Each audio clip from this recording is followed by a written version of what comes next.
जय माता दी। संजीव जी, नवरात्र के कुछ खास शेयर बताएं जो कुछ समय तक हमारे व्यूअर रखें लेकिन मालामाल हो। हाँ, गुड मॉर्निंग प्रियंका जी, जय माता दी। आपको भी, डिम्पी को भी और अभिषेक को भी और सारे व्यूअर्स को। और आज याद रखना, पांचवा नवरात्र है। आज से बाजार मेरे हिसाब से घूम जाना चाहिए। अगले हफ्ते 19,800 20,000 के दर्शन जरूर होंगे अक्टूबर में। So all global uncertainty and risk is now getting priced इन, चाहे वो बॉन्ड यील्ड है, चाहे वो डॉलर है, चाहे वो ऑयल है। यहाँ से Indian share market out perform करेगा और माता की कृपा रही तो जरूर पैसे बनेंगे। सबसे बड़ा पिक है एचडीएफसी बैंक, नवरात्रि का पहला पिक। आपके पास 7th लार्जेस्ट बैंक है जो आज का two time price to book. और अगले साल प्रियंका जी इसका 76 to 80,000 करोड़ का प्रॉफिट होएगा। आप इमेजिन कर सकते हैं क्या ग्रोथ रेट के टारगेट है। तभी आपको ये एक अंडर परफॉर्मर मिल रहा है, because it is over owned by large part of the FIs and they have to liquidate for whatever reason. मुझे एचडीएफसी बैंक पे पूरा भरोसा है। 1750 से 1800 का टारगेट अगले नवरात्रा। दूसरा मेरा पिक है the biggest of them all, Reliance. आज आप फिर पढ़िए कि Russian crude is being exported at the money they are getting Russian crude at 2 times the discount. और सबसे बड़ा रिफाइनर इंडिया में रिलायंस है। और साथ में आज की डेट में Jio, some of parts of new energy and the retail business is performing brilliantly. इस क्वार्टर के नंबर्स बहुत अच्छे होंगे और मुझे अगले साल तक 2750 से लेके 2800, इससे ज्यादा ही भाव दिखता है। लेकिन ये एक ब्लू चिप है जो होना जरूरी है आपके पोर्टफोलियो में। तीसरा मेरा पिक होगा हैवेल्स। देखिए, कंज्यूमर इलेक्ट्रिकल स्टेपल्स में ये सबसे बढ़िया प्ले है। और Havells is not only expanded into air conditioning and the other businesses of electrical. आज की डेट में क्रैफट्री, LED and solar panels में they are one of the largest players and their new product line is doing extremely well. साथ में आपको पता है festive season में घर में लाइटिंग और नई बदलाव जो होता है उसमें हैवेल्स का मार्केट शेयर अब आई थिंक टॉप 3 में है and that is gaining market share. 1680 से 1700 का भाव मुझे दिखता है। तो ये 3 मेरे टॉप नवरात्रि पिक्स होंगे आज के लिए। भसीन साहब, एक और सवाल इन्हीं पिक्स के ऊपर। एचडीएफसी बैंक, रिलायंस, तमाम लोग ये जानना चाहते हैं कि इसमें करना क्या है, क्योंकि काफी समय से कहीं ना कहीं के दायरे में हैं। तो अभी इनको ले लेना है भसीन साहब, या कोई लेवल्स का इंतजार कर ले तब लेना है? देखिए अभिषेक जी, सब कहेंगे कि इंडेक्स उदाहरण के लिए 19,000 आ जाएगा। 19,000 पे आप और मैं जैसे एंकर बोलेंगे 18,500 आएगा। तो आपने जो लेना है वो श्री गणेश होएगा ही नहीं। तो श्री गणेश आज से कीजिए, नवरात्रों से अच्छा टाइम नहीं है। इस भाव पे रिलायंस, एचडीएफसी बैंक आपको 20% 25% तो हाथों हाथ दे जाएंगे, आपको सोचना भी नहीं है। और जैसे मैंने आपको कहा, न्यू हाई आना ही आना है। Why not play on the biggest and the biggest are getting only bigger. मुझे कोई दो राय नहीं कि there market caps, I just for example, after us Netflix is up 20% because suddenly the numbers and the guidance is very positive. तो अगर एक Fang stocks $1 trillion का होने वाला है, Netflix and Meta combined, then why not Reliance and HDFC bank. मुझे लगता है इनकी market cap is totally misplaced और मुझे 20% का अपसाइड तो वैसे ही दिखता है। और inherently the businesses are all performing in line. तो there is no better time than today. Start your mantra today, HDFC bank, Reliance and Havells, add them. ठीक है, इंतजार नहीं करना, और ये स्टॉक भी आपको बहुत बड़ा इंतजार नहीं करवाएंगे। 15 से 20% के आसपास की डिसेंट गेन्स देने के लिए। लार्ज कैप्स हैं, दिग्गज हैं, बहुत तेज अगर चले तो भी समझ लीजिए कि स्टॉक में कई बार दिक्कत होती है, और गिर जाए तब तो दिक्कत होती है। वसीम साहब, बाजार के लिए आज का व्यू आपका क्या है, और आज के लिए आप कोई स्टॉक्स हाईलाइट करना चाहेंगे? तो देखिए अभिषेक, आज मार्केट जैसे आपको पता है ग्लोबल क्यूज है, और वो कल हमारे को एक फोर वार्निंग आ गई थी क्योंकि we ended at the lows of the day. ETF outflows for some time may continue क्योंकि stronger yields will obviously drive that. But अब वो फेड की जो रेट हाइक वगैरह वो तो खत्म हो गई, रेट कट आने की गुंजाइश हो जाएगी। दूसरी बात, in this imbroglio where yields have hit all time 17-year highs, dollar is doing nothing. And thirdly, geopolitical risk is always a good time for slightly longer term. और generally markets bottom out when this pricing in gets in, क्योंकि रोज का rhetoric मैं और आप track नहीं कर सकते। मगर मेरे को ये पता है कि अगले हफ्ते से शेयर बाजार में बहुत बढ़िया आपको मोमेंटम दिखेगा। और जैसे ये सीज फायर वगैरह अनाउंस होगी which can be round the corner, I would be again expecting equities to outperform. US growth अच्छी है, yields are taking a cap of the FIs of the Fed, and thirdly Indian consumption is just on the anvil of taking off। आज के लिए मेरा pick होएगा, और results आने आज हैवल्स के, उसमें मेरे हिसाब से इट्स एन एक्सपेंसिव स्टॉक, लेकिन results will be very much in line, और कोई भी वीकनेस हो हैवल्स लेने की कोशिश कीजिए, because you are getting the largest consumer electrical play which is diversified its product range tremendously. दूसरा, मैंने कल भी आपको कहा था, मुझे एसआरएफ दीपक नाइट्राइट बहुत पसंद है, इसलिए क्योंकि दीपक नाइट्राइट जो फिनाइल और एसीटोन करता है वो 25 से पर केजी आज 15 पर केजी के भाव आ गए। साथ में China growth has started to rebound, and these are two players which are very much dependent on China's rebound, because specialty chemicals do very well there। I think the price performance or the price of both of these stocks is very much in your favor for a 30% upside in the next 3 months। ठीक है, SRF दीपक nitrate, इस पे आपकी conviction काफ़ी strong, आपने हेवल्स को आज add किया है।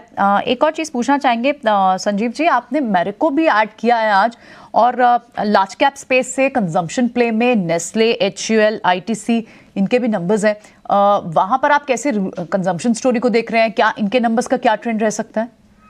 हाँ बिल्कुल प्रियंका, मैं बोलना भूल गया, मैरिको मेरा टॉप फेवरेट है। एज ए डिस्क्लोजर हम अपने क्लाइंट्स को भी दिला रहे हैं, 540 पे इसमें सारी वीकनेस प्राइस्ड इन है। Marico anyway has always under promised and over delivered, और साथ में जो उनकी प्रोडक्ट रेंज है from Parachute to the hair oil is doing excellent, तो मुझे लगता है Marico is a must have.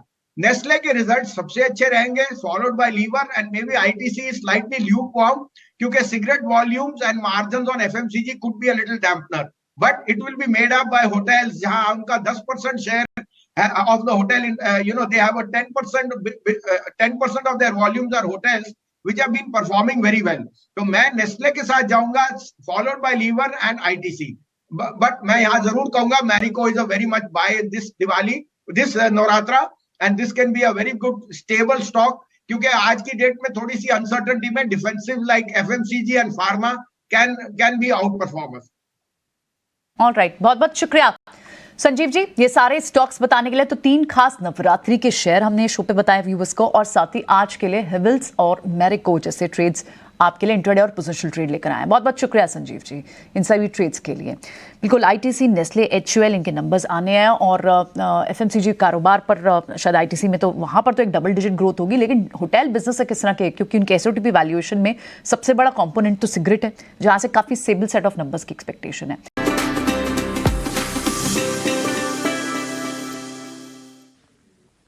Bhasin जी, आपसे बेहतरीन तो कोई नवरत्न शेयर बता ही नहीं सकता, क्योंकि एक तो आपके फास्ट चल रहे हैं, आधा शरीर आपका आध्यात्मिक ऊर्जा से भरा हुआ है, आधा आपका मार्केट के एनालिसिस से भरा हुआ है। तो इन दोनों की जो ऊर्जा है आप हमारे सामने रख रहे हैं, एक एक करके रखिए सर, एक एक करके शेयर बताइए, जैसे नवरात्रि आगे बढ़े। आज हम छठे नवरात्रि पे आ चुके हैं। हाँ जी, आपको भी बहुत बहुत शुभकामनाएं, और बिल्कुल आपका सही फरमाया है कि वर्त भी चल रहे हैं और उपासना भी है, और ये भी है कि शेयर मार्केट जो आदमी ईटी स्वदेश देखे वो खूब धन कमाए, और धन आएगा। डिम्पी जी, ब्रॉडर मार्केट देखिए, NBCC new high, BM Kashyap new high. तो आज का पहला पिक है SRF. SRF is the largest fluorochemical maker in India, sole producer for Bayer. It is also the third largest BPP player, माने प्लास्टिक की जितनी packaging होता है पैकेजिंग मटेरियल में सबसे थर्ड लार्जेस्ट है। नाइलॉन कॉर्ड टायर में है, फ्लोरोकेमिकल में है, स्पेशलिटी केमिकल में है, और मुझे लगता है इस भाव पे सबसे बढ़िया शेयर लेने का एसआरएफ है। कॉस्टिक सोडा प्राइसेस, एसिटीन प्राइसेस मोर और लेस हैव बॉटम्ड आउट, और जैसे चाइना में ग्रोथ आएगी SRF will be a conduit to that. 2750 का टारगेट एक ब्लू चिप स्टॉक है, लेके रखिए, आपको बिल्कुल धन पे धन आएगा। नवरात्र के निवेश मंत्र भसीन जी की तरफ से। भसीन जी, बहुत शुभकामनाएं आपको और स्वागत है। बताइए दूसरा शेयर कौन सा है आपकी तरफ से आज? हाँ, गुड, आपको भी अभिषेक जी बहुत बहुत शुभकामनाएं। देखिए आईजीएल, कल आईजीएल गिरा है इस कारण से कि दिल्ली ने EV2 पॉलिसी में बात की, और सब ये सब इंप्लीमेंट होने में काफी टाइम लगेगा। आईजीएल का 8% एक्सपोजर डीटीसी को है और 10% ओला उबर को। Which is about 15% of the total revenue. 1900 crore का एबिटा था और 1650 करोड़ का उसका नेट प्रॉफिट। साथ में मुझे लगता है 2030 तो 7 साल दूर है, और हाइब्रिड मॉडल पे कोई भी सरकार बिना मना नहीं करेगी, and this is a process. तो कल जो नी-जर्क रिएक्शन आया है in a company which trades at 20 time price earning, I think it's a very very good opportunity. IGL will be one of the fastest growing markets. साथ में उनको जो PNGRB है उसने यूपी और बाकी स्टेट्स में ऑलरेडी सेटिंग अप स्टेशंस है। सो सिर्फ दिल्ली उनकी नहीं, उनका हाइब्रिड में बहुत ज्यादा दिल्ली के आस पड़ोस बहुत ज्यादा उनका स्प्रेड है। तो मुझे लगता है ये बाइंग अपॉर्चुनिटी है। 600 का भाव मुझे दिखता है। आईजीएल और एमजीएल आर टू स्टॉक्स जो पे मैं I can put my money, because ये लोकली है। साथ में आपको बताऊं, gas prices yesterday and day before have corrected 4%। तो आईजीएल में I think apprehension is overdone. ये भाव लेने वाला है। 600 का भाव आपको दिख जाएगा इसमें इन द नेक्स्ट 1 ईयर। बिल्कुल, ये बात बिल्कुल ठीक है सर। ये मैं आपके एक्सपीरियंस से भी जान सकता हूँ, क्योंकि आप भी गुड़गांव में रहते हैं, मैं भी दिल्ली एनसीआर फरीदाबाद में रहता हूँ। तो हमने ये सारा देखा है कि आईजीएल का किस तरह से पूरा नेटवर्किंग है, और इसकी रिप्लेसमेंट तो नामुमकिन है। कम से कम नामुमकिन वर्ड मैं इस्तेमाल कर रहा हूँ। इसलिए मैं आपके तर्क के साथ जाना चाहूँगा कि आईजीएल पे ज़रूर ध्यान रखें आप। सर आपने इसी तरह से एक शानदार एनालिसिस से तीसरा शेयर कौन सा ढूंढा है sir? Dimpy ji, SBI card. देखिए, स्टेट बैंक की सब्सिडरीज में उनका insurance is hitting new highs which is there, और SBI card has done nothing much. लेकिन एसबीआई कार्ड आज की डेट में एचडीएफसी और एक्सिस से ज्यादा मार्केट शेयर गेन कर रही है। Thirdly, the parent being so strong, मुझे लगता है क्रेडिट कार्ड्स की जो ग्रोथ है that will be one of the spearheading for SBI card. Cost of money, cost of deposit is the lowest, और credit card business is a no brainer. इसमें तो पैसा बनना ही बनना है। तो मुझे लगता है एसबीआई कार्ड इस भाव पे बहुत बढ़िया अट्रैक्टिव स्टॉक है। 790 रुपए में 1000 रुपए का टारगेट मुझे मिनिमम दिखता है बाय नेक्स्ट ईयर। तीन शेयर वसीम जी की तरफ से तिकड़ी आज की। हालांकि हमारे टेक्निकल एक्सपर्ट्स के रडार पर भी ये शेयर हैं। वसीम साहब, कल की तरह आज भी थोड़ा सा ना ग्लोबल माहौल थोड़ा सा वीक है, खराब है, क्रूड को लेकर थोड़ी सी टेंशन है। तो आज के लिए अगर हम शेयर आपसे पूछें टेक्निकल नजरिए से, तो नजर आपकी कहां पर होगी? देखिए अभिषेक जी, आपने सही फरमाया, लेकिन मैं यही कह रहा हूं, लोग बाग सिर्फ इंडेक्स को मत ट्रैक कीजिए। वो इसलिए क्योंकि एचडीएफसी बैंक और रिलायंस में ईटीएफ सेलिंग है। जो शेयर एफआईएस के पास है वो वही बेच सकते हैं, और यील्ड अगर बढ़ेंगे तो। लेकिन broader market, NBCC new high, BL Kashyap new high, Paytm new high. मैं अनगिनत शेयर कह सकता हूं। मिड और स्मॉल कैप में जिस तरह का रुझान देखा है मैंने अपने करियर में कभी नहीं देखा, और ये सस्टेनेबल है क्योंकि उनको एसेस टू कैपिटल, उनका क्रेडिट ग्रोथ और उनका कल्चर जो है वो चेंज हो चुका है। They have become very very investor friendly, and disclosure and transparency has increase. तो मुझे आज के लिए मैं सिर्फ कहना चाहता हूं, मुझे आज फिर रिलायंस बहुत अच्छा लगता है।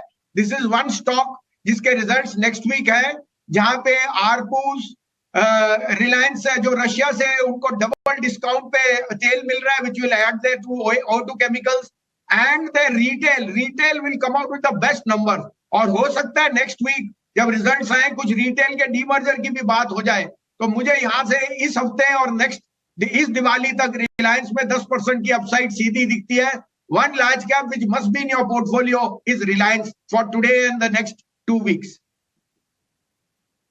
परफेक्ट, रिलायंस। वसीम साहब, आपने ना जब आईजीएल का आपने नाम लिया ना, तो मुझे ना IRM एनर्जीज का आईपीओ खुला हुआ है, उसका भी ख्याल आ गया। तो लगे हाँ, जरा आप इसे बता दीजिए कि आपसे अगर कोई पूछ रहा है कि IRM एनर्जी में करना क्या है, क्या पैसे लगाने आईपीओ में, तो क्या सलाह दे रहे हैं? हालांकि छोटा प्लेयर इनके मुकाबले काफी है। अभिषेक, वो हमारी मर्चेंट बैंकिंग उसमें कुछ इंटरेस्ट रखती है, तो मैं उसमें कमेंट नहीं कर सकूंगा सर। कोई बात नहीं सर, बहुत शुक्रिया आपका समय देने के लिए, और बेहतरीन निवेश वाले शेयर बताने के लिए, और ट्रेड के लिए भी अपॉर्चुनिटी बाजार में आज सुझाने के लिए।